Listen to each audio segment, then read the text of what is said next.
the main argument of activists that are working against animal research or opponents that voice their concerns is that we as scientists do not treat the animals well enough, or that we are torturing them, and being overly cruel, and that the pain is an issue. So that is rather emotional.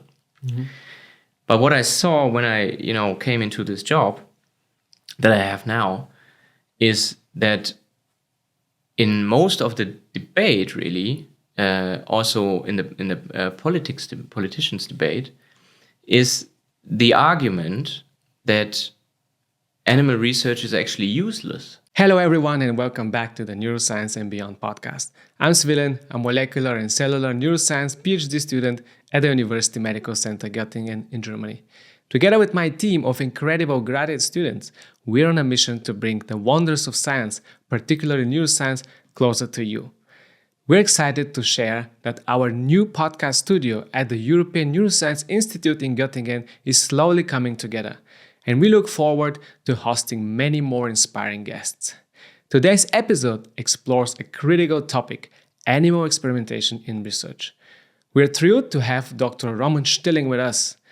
Dr. Stilling completed his Ph.D. at the European Neuroscience Institute in Göttingen in 2013 and went on to explore the fascinating role of gut bacteria in brain development as a postdoc. His passion for science communication led him to join the initiative Tierversuche verstehen, which means understanding animal experiments. In this episode, we will discuss the vital role of animal experimentation in advancing biomedical research. Tune in to learn why animals are essential for breakthroughs in science and medicine. Before we begin, I'd like to mention that this podcast is a separate activity from my position at the University Medical Center Göttingen in Germany. This podcast is supported by the International Max Planck Research School for Neurosciences, the Cluster of Excellence Multiscale Bioimaging, as well as the European Neuroscience Institute in Göttingen. If you also want to support us, please subscribe to our channel and do not hesitate to drop us a comment under our videos. And now, dear listeners, please enjoy the talk with Dr. Roman Stilling. Dr. Stilling, thank you for coming to our podcast. Thank you for inviting me. So, to our listeners, I was just about to say, I wanted to say that we are in this wonderful new studio at the European Neuroscience Institute located in Göttingen. And I would like to thank to the people who are working here for the nice opportunities that they provided us. And we were able to build our studio. Dr. Stilling, we are going to talk about Tierversuche verstehen, which is an organization or initiative we will hear a little bit later. But before that, can you please let us know or inform us or tell us more about your background? I know that you were part of this program, the International Max Planck Research School for Neurosciences. Yes. But it would be interesting maybe for our listeners to get to know you better. Yeah, thanks again for the invitation. And I actually, I did my PhD in this very building. And this room used to be our break room, basically, socializing room. And I'm very, very happy to be back again. So I studied biology and neuroscience here in Göttingen then. And I did my PhD in Andre Fischer's group, who was in the ENI back in the days, and got my PhD in 2013.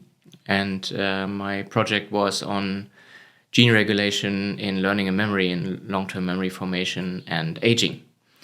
And after that, I did a postdoc and switched fields completely, more or less. Was still neuroscience related, but a topic that is now rather established, the whole microbiome area. So I was studying the influence of gut bacteria on brain function during development, mainly. And back in the days, in 2014, that was like completely all brand new and was really, really exciting time. And I had a great time in Cork in Ireland, at the UCC there. And after 2016, I again switched fields completely and left the academic career path and moved into science communication. And I'm very happy that there's more IMPRS students who endeavor science communication.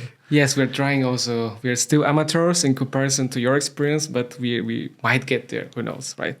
So tell us more about your initiative or the organization. Maybe you will clarify now the Tierversuche verstehen, which means, correct me if I'm wrong, understand animal experiments, Yeah, right? exactly. What is it about? What is the topic of this? Yeah, so it's not really an organization. It is it's called an initiative because it has no, well, it only exists on paper or in the heads, in the ideas, in the mind of people.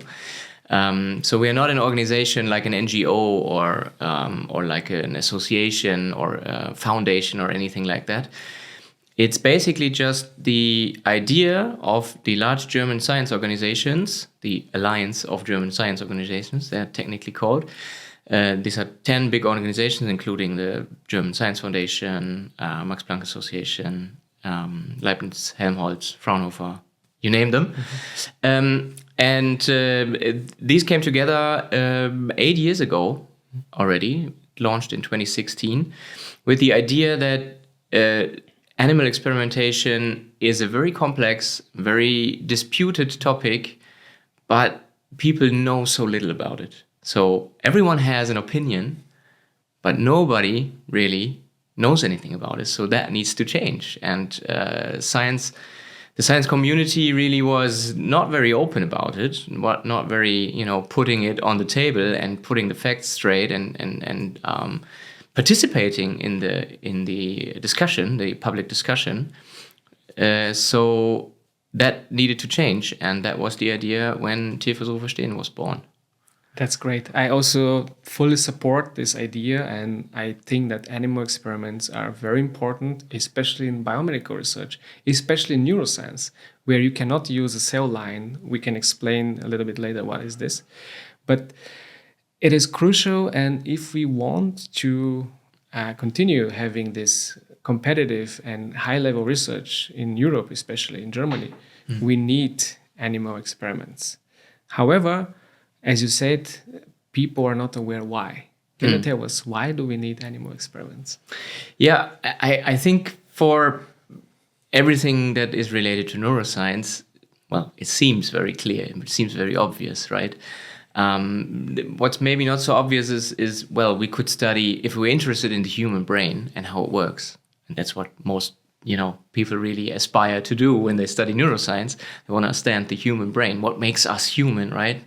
And we all share this fascination to understand this complex organ, but then we move to other species and try to understand their brain. So the question is, why? I mean, why not study human brains, right?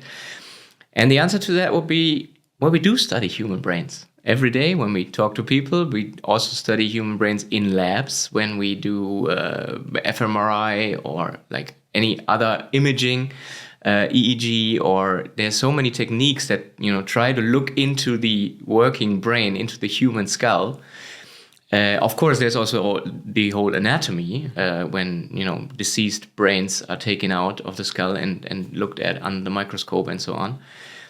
But what you do not have is really clear-cut lab-like conditions that you can fully control.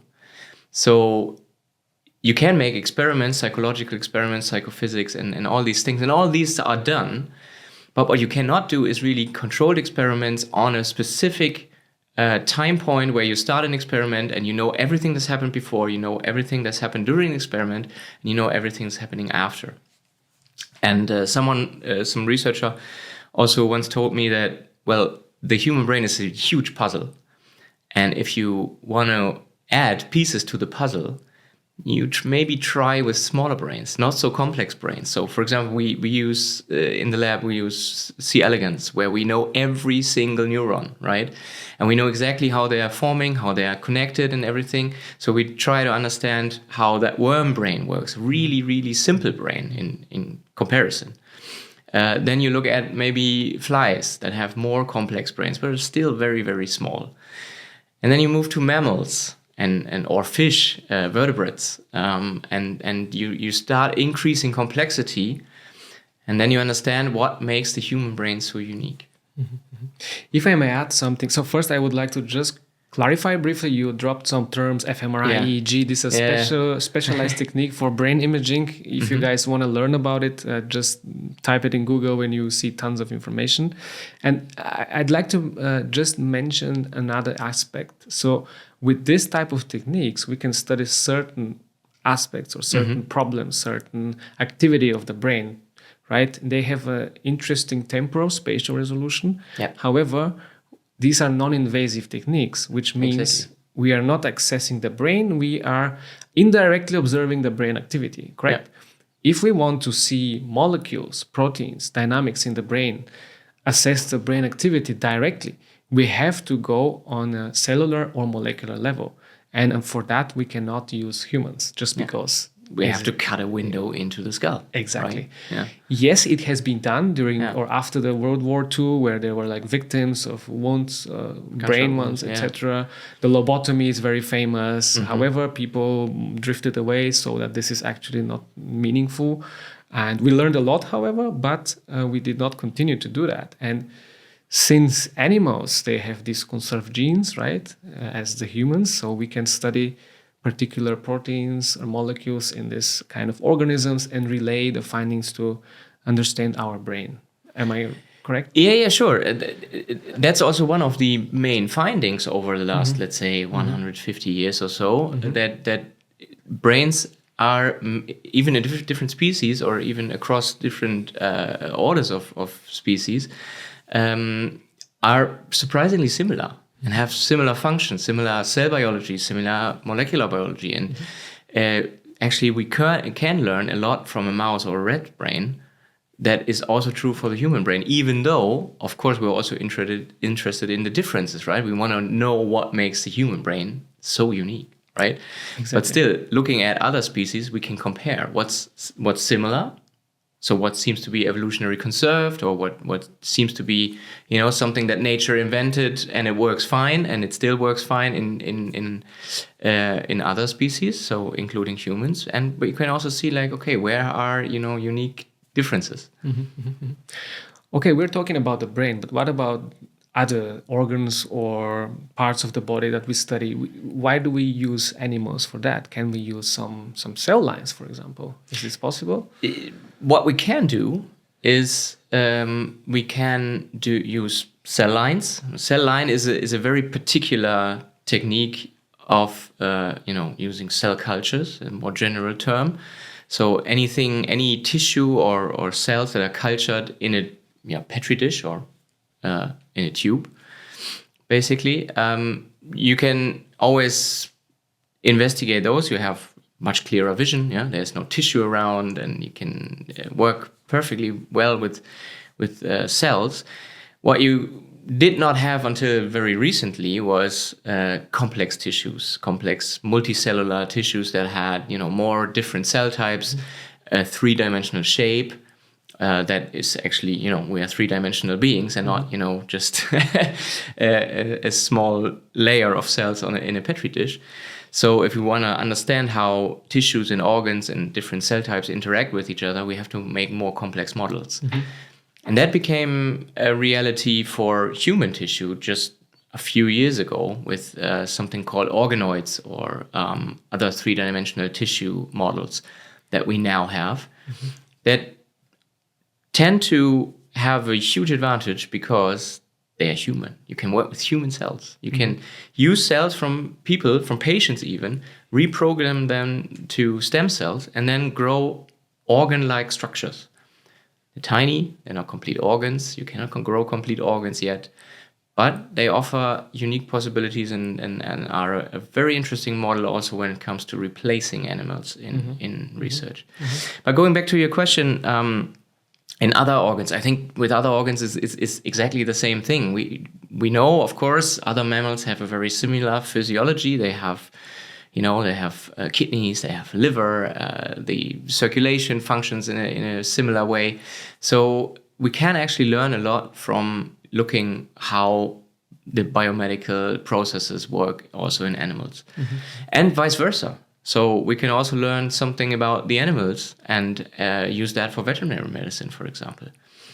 So yeah, whenever and that's maybe the bottom line here, whenever you have a question that can only be addressed by using a complete organism, where you look at interactions between different body systems, like the nervous system, the immune system, the hormone system, and so on, then you actually have to look at some point also at animals, and then these small organoids or organ-like structures that we grow in the dish, they do not suffice anymore. Exactly. Actually, this was my next question that I was about to ask you, that by saying that this is another model. So animals are models, and Sure. and these organoids are also models, right? But they can be used, for example, to study a particular set of problems. And as you have already very nicely explained, you cannot capture the complexity of a full organism with different systems going on. In addition to that, we already had a podcast with Dr. Zafiro, Patapia Zafiro. I don't know if you know her. She works with organoids, cardiomyocytes and neurons, Okay. so basically heart cells and brain cells. And of course, you always have this kind of variability in this kind of organoids, which means that it's even harder to study them, and it's challenging to maintain them. And still, they lack a lot of features like vascularization. They don't have blood cells, right? Yeah. And for example, if we study the brain using this kind of cells, you have a certain cell type, or maybe two cell types. You don't have the full range of cells that are in the brain. And many other aspects. I'm not saying that this is something bad or good, but still, as you have said, this model is quite new, and it still needs time to kind of develop so that we can really use it robustly and make or draw meaningful conclusions that are helpful for example, healing some disease or finding interesting things about the brain, especially in the development. And this is another thing that, yes, we can study the brain, but only in its early stages, because you cannot keep these so-called organoids for longer than, let's say, people have kept them, I think, for 8 months, 9 months, but this is probably the maximum. Yeah. And if you want to study neurodegeneration, which occurs towards the late stage of our lives, then you can probably I would move to another model organism, right? Yes. Yeah, I think we have to think about this in terms of a toolbox for researchers. And animal models are one type of model. They clearly have also their limitations. As we were saying, they're not humans, so that's a clear limitation. And we have other tools. We can use computer simulations, and we can use these new in vitro techniques that are three-dimensional organoids, and all these different kind of things add to a big toolbox, and we're constantly adding new methods, right? Also in the realm of animal experimentation, we have new imaging techniques. Some of them developed here in Göttingen that have like super resolution imaging that you can use to study brains in a completely new fashion. And these new models are coming in, extending the toolbox that researchers can actually choose from. And some questions are better answered with that model, and some questions are better answered with another model. And I think we have to really know that these are complementing each other, and you always have to choose based on the type of question that you look at. The interesting thing about animals, or let's say the unique thing though, is they are a complete organism on their own. And with the other techniques, we usually model in the physical sense after what we already know. So you can only put something in a computer model or in a petri dish that you know of. And we still today learn things about the human body that we didn't know 10 years ago. So for example, my standard example in this area is that a couple of years ago, there was the lymphatic system in the brain was discovered. So nobody knew about this. So how would you have that in a model? You wouldn't. But in an animal model, of course, it's there. And it was also found. It was first found in mice and then confirmed also to be in humans. That is a great point. I haven't thought about this, honestly. Never. That's a really valid argument about animal experimentation. And speaking about computational modeling, so meaning that we can model some functions or aspects of some systems, let's say the brain, in the computer in silico, right? What is your opinion on the current development? So we have this, hype about artificial intelligence, right? We can predict everything, but interestingly, some companies, some people have tried to model, for example, some drugs and their activity, and kind of screen millions of molecules in the computer instead of like testing everything in vitro. What do you think about this? Is it still kind of very new, or we're heading towards a new era in this kind of aspect? Predicting the future is always hard. So I won't do any prediction, but I mean, just look at what AlphaFold is doing these days. I mean, now that we're recording this, the AlphaFold 3 is just 1 week old or something. It's bizarre. It's mind-blowing what these things can do. And they will definitely revolutionize molecular biology and also medicine in the end. So I think there will be things that we can't even imagine now, and there will definitely be more things to occur that will have, as I said, the toolbox constantly extending, and the question is whether it will also help us understand things that we have no idea about yet.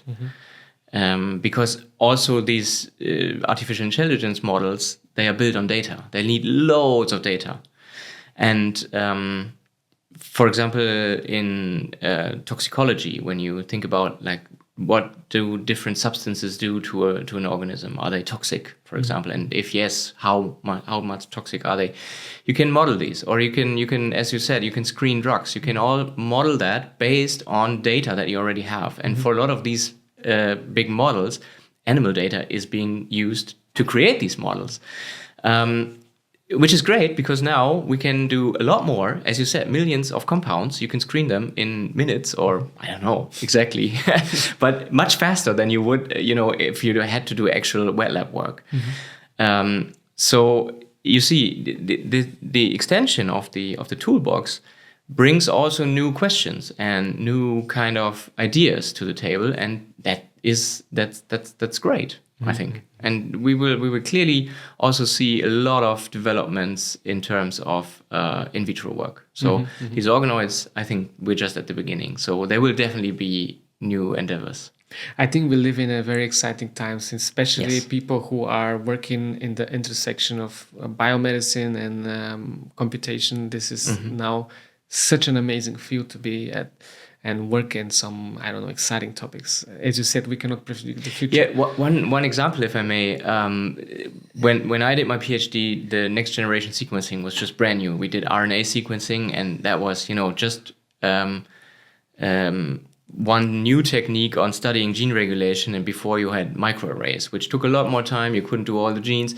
Then you had next generation sequencing. Nowadays, and that's completely bizarre to me, and I don't understand it at all, is single cell sequencing, right? So you sequence individual cells, and that is also, again, a new technique based on previous techniques. It's all incremental progress, and that already has, changed the landscape completely again, right? And it will happen again, clearly. Absolutely true. I would like to pin on this concept based on previous experience, right? So many people see some drugs or treatments when they are at the latest stage or they're on the market, and you see, oh wow, this treatment works, right? Yeah. However, until this treatment or drug was discovered and brought on the market, there was tremendous amount of research that people don't see, and this research has been done in animals. Can you elaborate a little bit on this perspective, probably? Yeah, I think that's a perfect point, a really valid point, because this whole process is completely invisible to the public, especially when it comes to using animals. I think some people have an idea that drugs are being tested on animals from time to time at some point in the development process. And we've seen this during the pandemic, that this topic was raised, that the vaccine was apparently not tested on animals, which is not true, by the way. It was tested on animals, But, there were so many rumors flying around at the beginning of the pandemic, and this was one of them, that it was not tested, and there was an outrage because, you don't want to take something that has not been tested on an animal. On the other hand, I would rephrase that and usually say, okay, you don't want something that you don't know what's going to happen, right?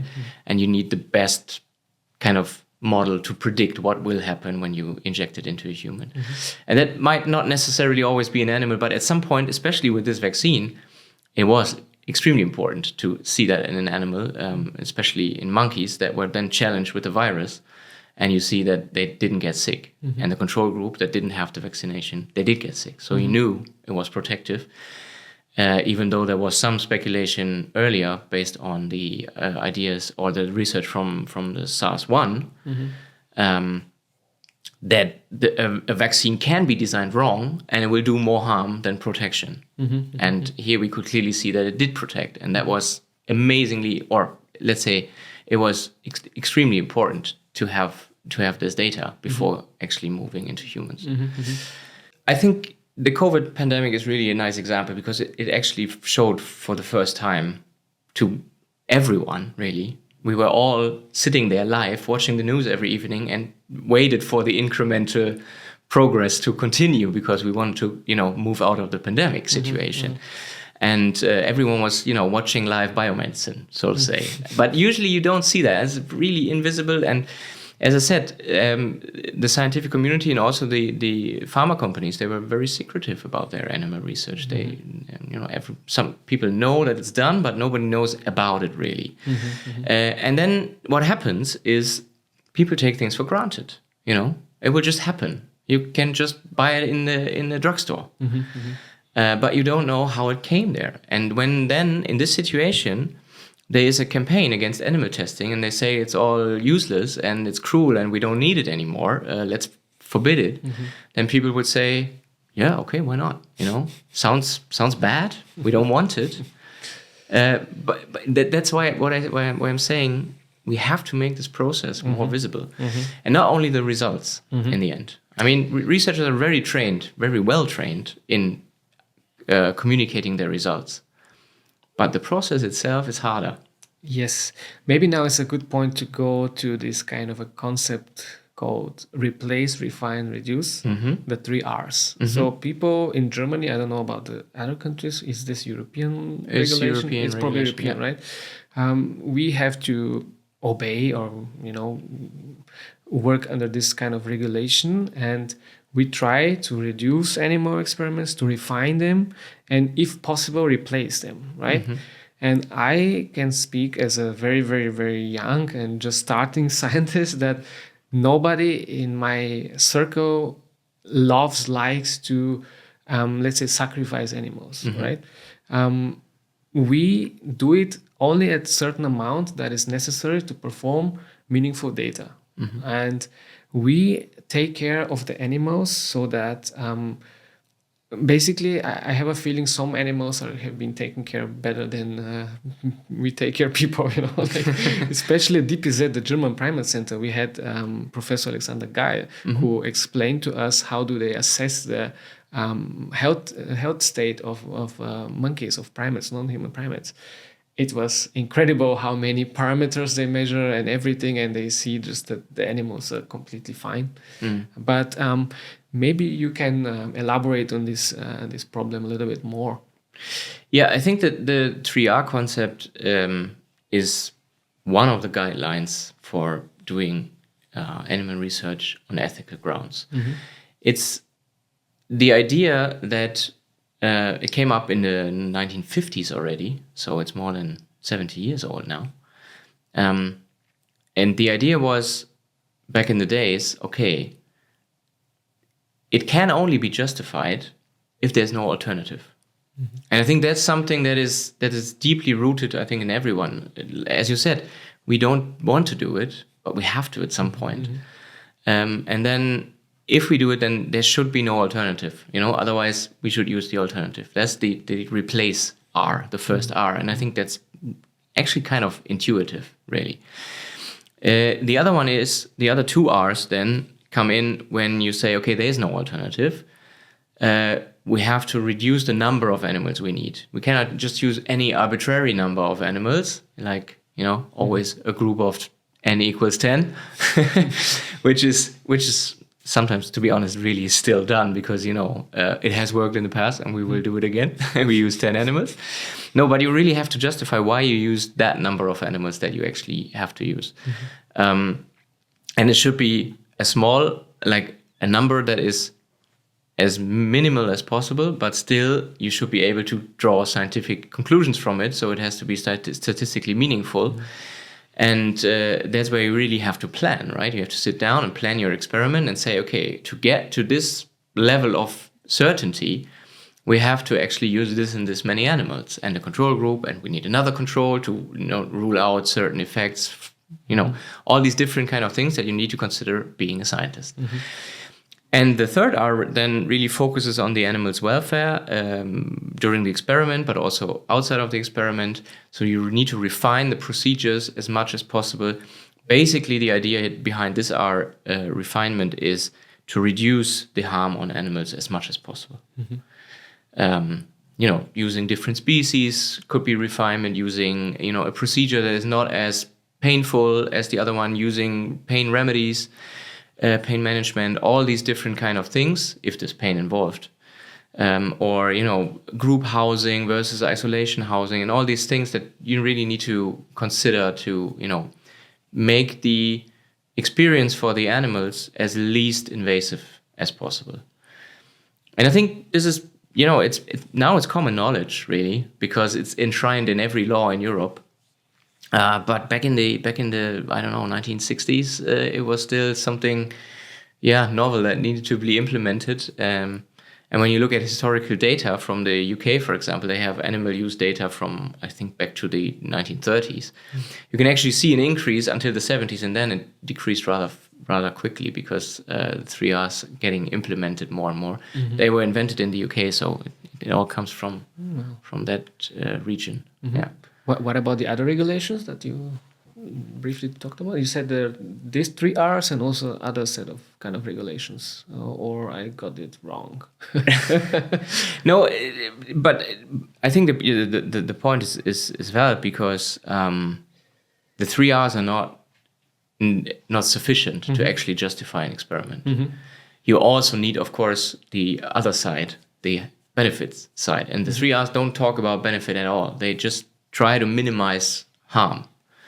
And we always, in animal research, we always have the idea of a harm-benefit analysis. And the benefits need to outweigh the harms, clearly. Otherwise, you wouldn't say it's justified ethically to perform an experiment. So we need to make sure that the research quality and the benefit that we really get out of it, the results basically from the experiments, have the best possible impact, right, for each experiment. So the 3Rs are necessary in that respect to ethically justify animal experimentation, but they're not sufficient on their own. Correct. Now I understand what you mean. Yeah, and I fully agree. You said some amount of animals we need for some experiments, right? And in most of the cases, this is very limited. Like, as you said, 10 mice, let's say, or 10 rodents or whatever. Even in with primates, it's even less. It's 1, 2 per experiment, 3 max. Depends, yeah. Yes, it depends, of course. Can we make a comparison about or between the animal usage in academia and animal usage, let's say, in agriculture or meat production industry or cosmetics even? Yeah. Yeah, with cosmetics it's simple because that number is 0. Okay. So that's also something that's still, very, very broadly thought about, that animals are used in cosmetics testing. And that's simply not the case. I mean, there are certain intricacies on the rules and regulations, but in essence, you can say no cosmetic product is tested on animals anymore. So there's not a rabbit that is has makeup on it, and so on. So that's something that people still think is happening, and that's decades ago. This was forbidden in Germany, and it's extended to Europe, and you cannot even import cosmetics that have been tested on animals in other countries. So the governments really tried to make this idea that we do not want, animal testing for luxury products. They really put that in place, and I think that's really what we have today. But still, people think it's it's mainly for cosmetics. So, but for the other use scenarios, so we can, just to say a number, in Germany we have about 2.5 to 3 million animals that are being used in science every year. These are the ones that are used either in animal experiments or killed for their organs, to use them in research. And there's another about also around the same number, 3 million animals that are being killed because they cannot be used for animal research. So they're being bred for the research purposes, but because they have sometimes the wrong genetics, are not the correct sex, depending on the experimental needs, different age, maybe something like that. So they cannot be used, but they can also not be, fed and cared for until the end of their natural lifespan. So they're being killed to make room for new animals. And based on that, so we have a total of, let's say, about 6 million animals being used in Germany every year for scientific purposes. So that sounds like a big number, right? 6 million animals. And it's mostly mice and fish and some rats, rabbits, and then all the other animal species like pigs, sheep, but also dogs, monkeys, as we were saying. But these are, to a much, much lesser degree. So 6 million animals, big number. But when you compare that to the animals that are being used in agriculture, completely different scale, completely different order of magnitude. I mean, several orders of magnitude. So we're actually talking about 750 million animals a year that are being slaughtered in Germany alone. Most of them actually chicken, because there are so many chickens being eaten, or their eggs, and then later on the chickens after as well. So these are big numbers. I think we need to be very careful with this perspective. I think it's an important perspective, because usually people get very astonished about these numbers and they had no idea. But of course, the one doesn't justify the other, right?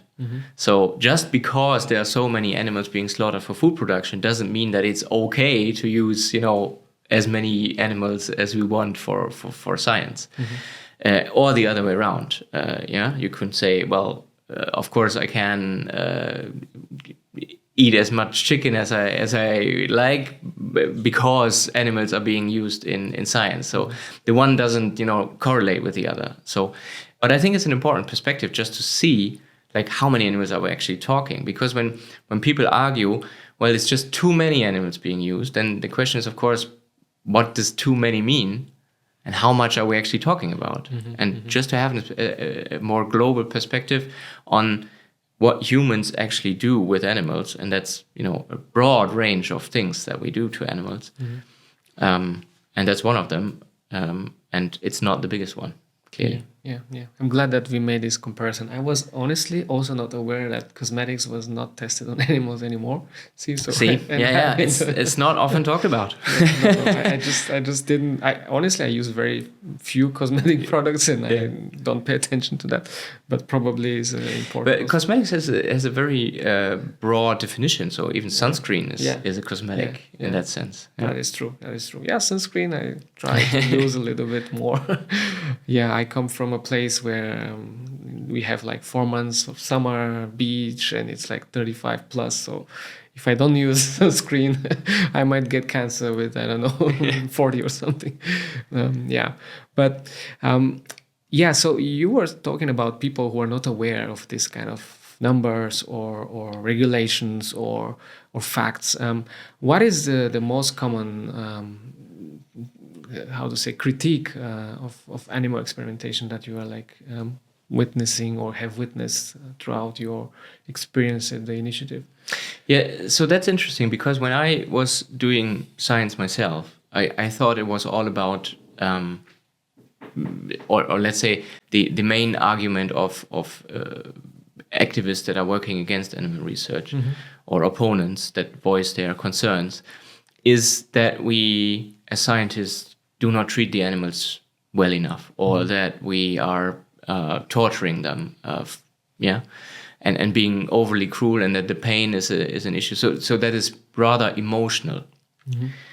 But what I saw when I came into this job that I have now is that in most of the debate, really, also in the politicians' debate, is the argument that animal research is actually useless. So we were talking about, when do you use animals and why, and under which circumstances and so on. And there are some groups that really say animal research does not make any sense. You cannot get any scientific results that are meaningful for the human situation because animals are so different from humans that you cannot use that data. They are not predictive, right? So medicine has progressed not because of animal research, but in spite of animal research. So the data is misleading people, and we could have been much better off if we hadn't started using animals in medicine. That's basically the core argument that is being put forward. So basically, it's useless and it's cruel. So why should we do it? What should we use then for testing or experimenting? What is the argument? Yeah, so the argument what we should use instead is, of course, other models, the rest of the toolbox. Just spare the animals. And even back in the days, then they would have said, well, if your model is not predictive, then why use it, right? So yeah, that's one of the main. I mean, I see you shaking your head, but it is really highly debated, and there is even you can even find citations and papers on all this that some people who say that we look at the science and we only get driven by data, they say that it's completely useless. That's complete nuts. I don't know. I mean, I would like to see their arguments scientifically, right, in order to express my educated opinion, right? But in first thought is like, how? Like, we just talked about so many things that have been done in animals in order to achieve such success. Yeah, I think much of the public debate really is about testing, right? Yeah. You use a drug, you put it into a mouse or a rat, and you see an effect. Does this effect translate to humans? And often it doesn't, right? So, I get the idea that you question certain things. For example, easy example that everybody knows about: dogs don't do very well with chocolate. They can die from chocolate if they have too much of it. Humans don't. So, is the dog a predictive model? If you would have tried this compound in a chocolate that makes dogs sick, you would think it's toxic and humans should never touch it. So we wouldn't have chocolate if it was tested on dogs. So see where this is coming from. So there is a, let's say, a valid point behind this. And that's why it's really important to actually know the physiology, the metabolism of the research animals, and to know which animal species you use for which part of research and testing, particularly. But what we've talked about before is much bigger. Is you actually want to see differences. You want to do comparative physiology, anatomy, and so on. You want to learn about things from animal bodies that are maybe not necessarily the same as in human, but in a lot of ways they are very, very similar and comparable. And we want to know exactly the extent of what's similar, what's different, and what can we learn from animals. So the whole research process is much bigger than just simply testing some compound in any arbitrary animal, right? Yes, and also another aspect is like developing technologies, right? So, for example, CRISPR-Cas9, which is a very famous Nobel Prize winning technology about gene editing. It was tested in animals, right? And recently, I don't know if you're aware, there was this article in one of the big UK media outlets about a young child that was cured. I'm not aware if this was a boy or a girl, but let's say a girl, she was able to hear again because of this kind of a gene therapy that was performed on her, right? And this is because this therapy was thoroughly tested in other organisms and animals, right? So yeah, I think this is another aspect. So the testing, the physiology, the fundamental principles of nature, if you want, and then the developing of technologies, which is important also. Yeah, that's one example, and that's also something, gene therapy is not like a simple drug, right? You need to develop that actually, and what does that even mean? That means, a lot of repetitions, incremental steps, changes to the formulation. Like, how can we actually switch off a gene or switch on a gene or edit the genetics in living cells within an organism? That is something that is not, the same as giving a drug and see whether the animal gets, a toxic effect or a therapeutic effect. So I think this is a great example, and there are so many examples where we can clearly say that this would have not been possible without using animals. Do you have something else on top of your mind besides, for example, the CRISPR or the case with the pandemic, something that is also interesting to mention? Yeah, I think it's a good example for many different reasons. The one with HIV/AIDS. So HIV/AIDS, the virus was only discovered in the late 1980s, I think, or early 1990s, when the outbreaks were there and people were just dying and nobody knew why. And then research began. The HIV virus was discovered, completely new type of virus, completely different from anything else, was killing people in the streets, really, and nobody could do anything about it. And then you had to elucidate the whole mechanism, like how does the virus actually do harm? And they understood that it targets the immune system, and then you get sick from other diseases or infections that you usually wouldn't get sick from, and so on. And one of the problematic issues, I think, here was that early in the research, a vaccine was promised, and we still don't have a vaccine, right? So you could say complete failure. Yeah, research. We're testing vaccines in clinical trials since 30 years, and we don't have a single working vaccine. All failure. But on the other hand, nowadays, if you contract HIV, you can live a partially or mostly normal life. You can suppress the virus so much with antiviral therapy that you cannot even test it with PCR. So it cannot be spread, right?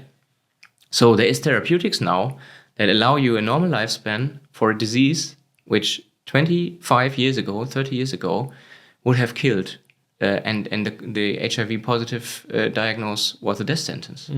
So completely different picture. It's completely changed. And in the one storyline, you say complete failure, and in the other storyline, you say look, we have something that is not a cure. Yeah, you cannot cure a HIV positive diagnosis, but you can make it less of a problem, much less of a problem.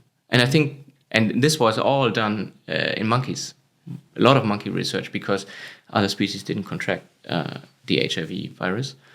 And also, again, they found that, there's an SIV, the simian immune deficiency virus, that has similar properties, but some species of monkeys do not get sick, and so on. So there was a lot of, again, this type of research where we did compare differences, similarities, and so on. And now we have really good therapies for it. I think also it's most of the people who are not dealing with science, they're not aware that science is incredibly complex and long-lasting process. And I like this quote from Isaac Newton about that we're standing on the shoulders of giants, right? Yeah. So the people before us, they started building this kind of a house brick by brick, and at some point you're the guy who will finish the house and discover this kind of drug or method or whatever process in the organism, and everybody's winning. But until that point, tremendous work has been done, right? And I just think that people are not aware of this fact. No, and the funny thing is, to stay in the picture that you made with the house, the people who laid the first bricks, they didn't even know what the house would look like in the end, right? So there's not this big global plan of research. So now we need, let's say, to find a cure for this, and then we make out a plan, and in 7 years we are here, and in 10 years we're here. That's not how it works, right? So it's all, sometimes it's 2 steps forward, 1 step back, or the other way around if it if it comes bad. Yeah. But I think it is a very complex process, and we often cannot tell all the details. In hindsight, we can make these connections, and that's also something that we sometimes try to do, to find really the blocks that led to the discovery in the end. But of course, what we always need to tell also, what's part of the story, is that there are very many detours and sometimes also dead ends, right? That is correct. Yeah. It's hard. It's tough. So let's shift a little bit the focus on one of the things that you touched upon very briefly, and namely the politics, right? So in Germany especially, so I don't know about other countries in Europe, but in Germany there's some parties, they really want to shut down, as you mentioned, animal research.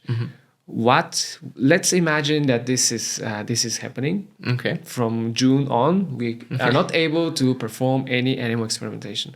What is happening then to science in Germany? Good question. I think probably a lot of scientists would move to other techniques, other methods, and but the question is, we are asking different questions then, right? Because the questions that we can only answer with animals, we cannot even ask anymore. So this will be done, either it won't be done, so we simply do not have this type of knowledge anymore, or it will be done somewhere else. Because specifically for the testing of drugs before it moves into the clinic, it is still necessary. So if animal testing is forbidden, that doesn't mean that the regulations are changed automatically. And the regulatory authorities, they will still want to see the safety data, right? Sometimes from animals. And if this is not happening here, then it has to happen somewhere else. But we would still import the medicine, right? So we still benefit from all that. And that is also the same, I guess, what would be happening with the academic research. We would still benefit from the research that's done somewhere else. We can still cite the papers, use the results to build our theories and hypotheses and so on. But on the longer run, there would be something missing. And I think we have to make that point very, very clear. So you can, as a society, decide that we don't want to use animals anymore in science. Yeah, we can do that tomorrow, as you said, starting from June. We could decide that, and if there was a democratic process and everyone has made an informed decision, perfectly fine with it. But we have to accept the fact that then we are missing scientific knowledge. Not only that, but there's another layer to that problem that many young people, I'm one of the examples. I came to Germany because the science that is here is very good, and on the other hand, you have this accessible education. So I think a lot of people will then start choosing some other countries. They would not prefer to go to, let's say we are talking about Germany, to Germany to study and eventually continue an academic career, just because you don't have these opportunities as in other countries, let's say Switzerland, where actually there was a questioning about animal experiments. I think mice, I'm not sure, but as you may know, there is this really direct democracy kind of model there, and they ask the people, exactly, the referendum, and people voted, we want animal experiments. So there's this kind of a competition between countries, right? And Germany will not be attractive anymore. And I think Germany is a country with huge tradition in science, and it will be really shameful. And I don't know, it's a very, very, very thin ice that is going on right now in this. Yeah, I think the idea really is that, as with other industries, let's say, like the car industry or coal mining or energy sourcing, whatever, the idea is really that you can simply replace it with something else. And that when we don't use animals anymore here in Germany, then Germany will become a country where these other techniques thrive and we become world leader in, I don't know, in vitro technology. But that is not how science works, right? Because for some of the, I mean, that's, as we said, with the 3 R's, only when there is no alternative. And that means there is no alternative yet. And for some research that is being done with using animals, we still have no idea on what an alternative could even look like, right? So it's not like only logistics and we have to just, switch things a little and we already know where we need to go.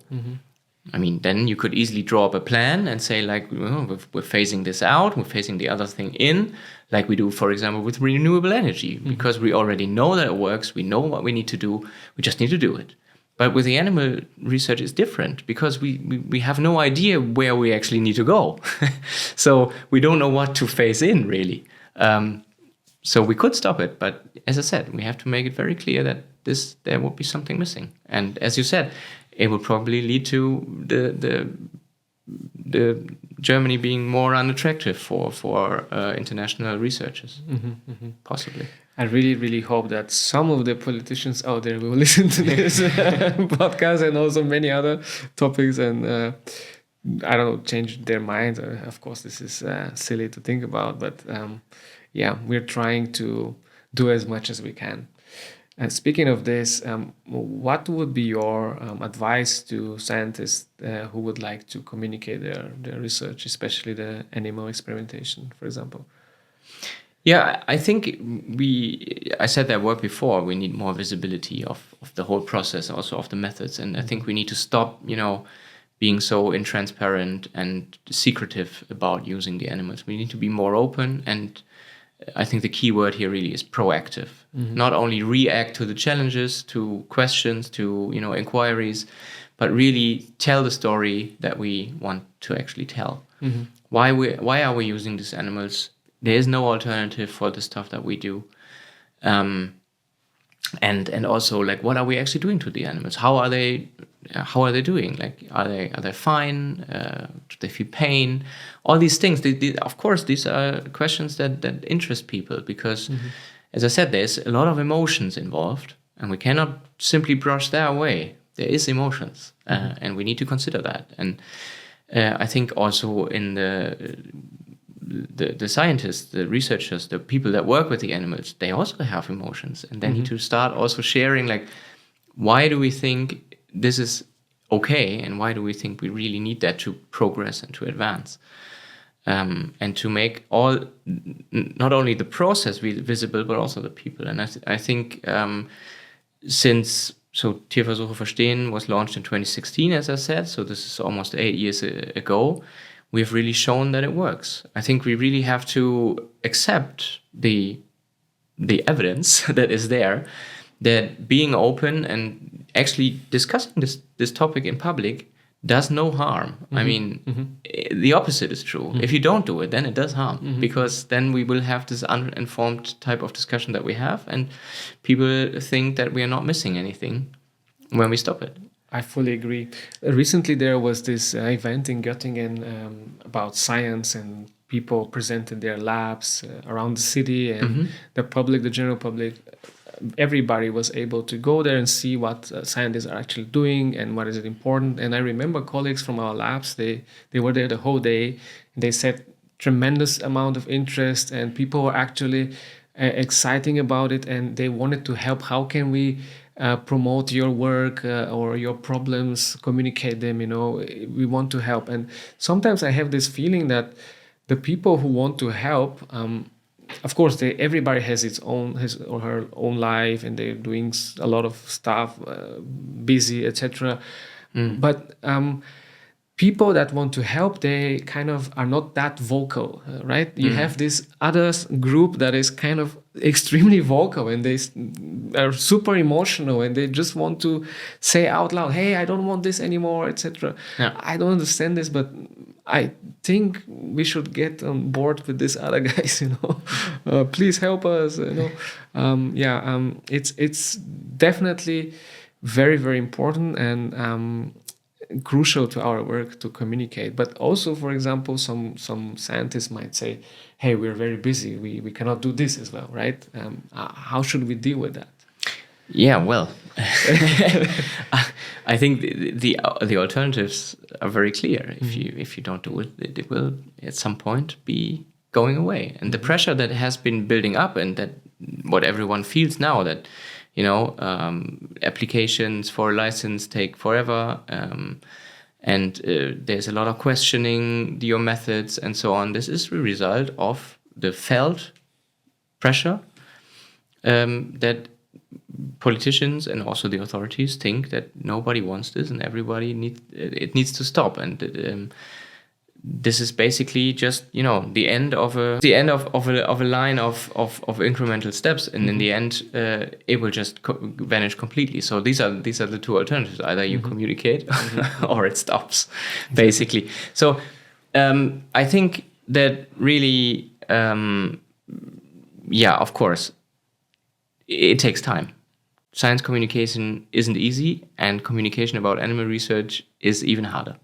So, of course, it needs preparation and it needs support, professional support, but that is something that can be arranged. And I think science communication becomes an ever more increasingly important part of the scientific work, as is publishing papers. But I mean, publishing, lastly, is communication in a way, but you also need to translate it in a way that other people will understand who are not experts in the field. It will become increasingly important. It is already very important for promoting your research, to get grants, to get more funding, and so on. But also explaining it to the society, so that you not only have the financial support, but also the, let's say, societal backing of what you're doing is okay, and is actually wanted by society. Yeah, because in the end, society mandates scientists to perform research, and that goes in both ways. It goes. There needs to be communication both ways. There's simply no other way. I know it's completely hard, because there are so many different to-dos and incentives on researchers, but I think it has become clear in the last, let's say, 10 years maybe, that science communication is crucial. I also start to understand now how hard it is by doing this podcast, but I'm fully on board. So really, we need to make clear that the things that we're doing actually are thoroughly planned, people are trained, and are important at the end of the day, right? Dr. Stilling, thank you very much for this wonderful discussion. We might go now to the second part of the podcast. Okay. And we have some minutes. I would like to talk to you about problems in academia. So you are not an academic worker now, but you have been in academia for quite some time. So you are aware of the situation. And I just dropped some of the problems. Feel free to pick some others and maybe talk about them. And the most obvious are, of course, the interesting situation with the publishing, that it takes a lot of time, the tricky business of the publishing industry, this kind of review process, editing process. Also, we have this kind of a rumor, or maybe not, about the postdoc crisis, that a lot of trained PhDs, they leave academia, and which is completely valid, but of course the field suffers from that, since you train somebody for 3-4 years and then you don't get anything out of it, right? And you lose also very skilled people. There's another aspect about reproducibility, and here maybe animal experiments are very important, because people are performing experiment, and these kind of experiments are reviewed by other experts, and at the end of the day there is a result published. But very often when you try to reproduce these experiments, you are unsuccessful. And if we go back to our anecdote or analogy with the house, our house is maybe not out of bricks, but made out of cars. We are about to go down, right? At least some of the rooms are, yeah. Yes. So there are also many other aspects, but maybe these are the most obvious, right? What is your opinion on these kind of things? Yeah, I think I need to relate that back to animal research, and we were saying that we need sound ethical justification and research that is not reproducible, or let's say not robust enough, and not well reported, not well documented, not well planned, and in the end not valid, really, not very valid research. It cannot be ethical, right? Because the impact then is, or the benefit. We're talking about this harm-benefit side, right? You still have the harms, but you don't have the benefits. So it's, not in balance. And that clearly is an issue. And that has led to this reproducibility crisis. We have that in all the scientific domains. But for animal research, it is particularly important because it has moral implications. The same with clinical studies, of course, or as well. Some of the clinical studies, even though they're extremely expensive, are not well planned, and in the end, you don't get the results that you want to have. So, I think it's extremely important to address these issues, particularly having in mind animal welfare. And I think it really nicely shows. As I said, you also have that in all the other domains. If you work in vitro, the reproducibility is even maybe even worse. I don't know. But you have different standards from lab to lab, different cell lines, different protocols to make organoids, or code in a computer model and whatever. So it's all. It's important in every domain, but especially in the animal research domain, I think it has very delicate moral implications. And it really shows that the incentives that work on science sometimes mislead the field. So it's indeed very, very important to have a certain amount of animal used in your experiment that is not only, how do you say it?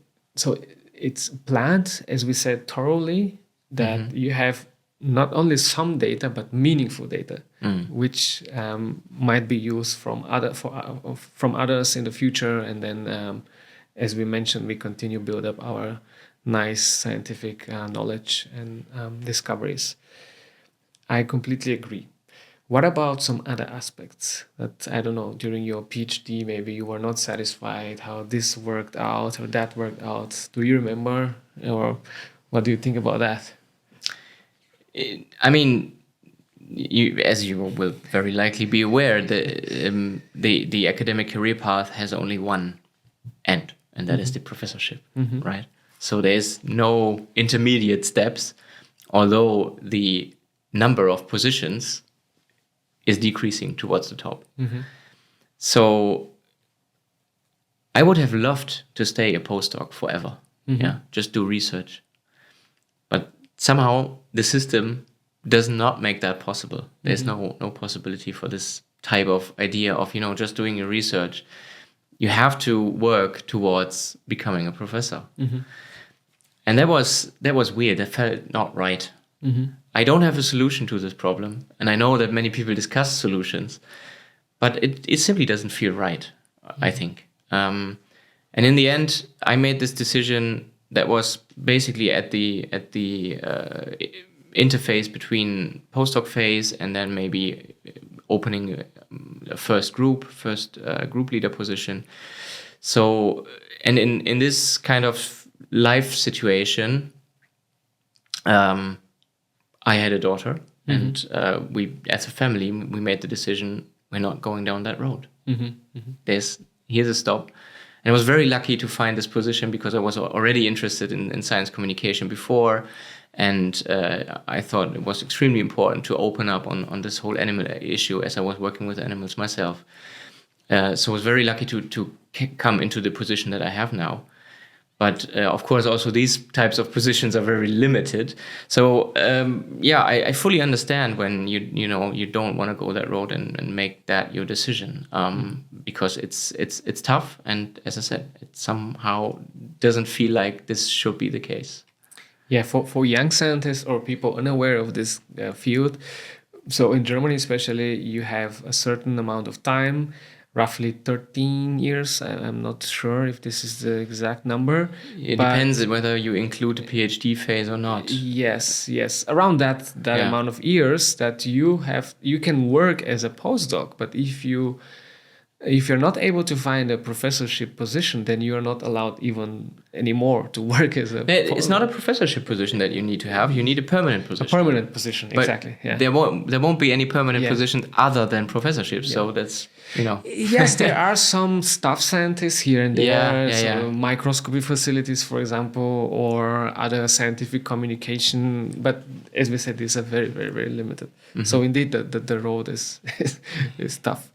I personally don't know. I still think about it, but let's see. Maybe the part of scientific communication will take over, or I don't know. In my experience, it will. Most scientists that go into science communication will end up in science communication. Let's see. Okay, Dr. Stelling, thank you very much for the time, and it was a wonderful discussion. Maybe we meet each other somewhere else. I know you travel to conferences. I will be in FENS. I don't know if you are visiting. I will be in FENS too. So we meet in FENS for sure. Great. We can have a drink. Thank you very much once again. Yeah, a pleasure to be here. Thank you.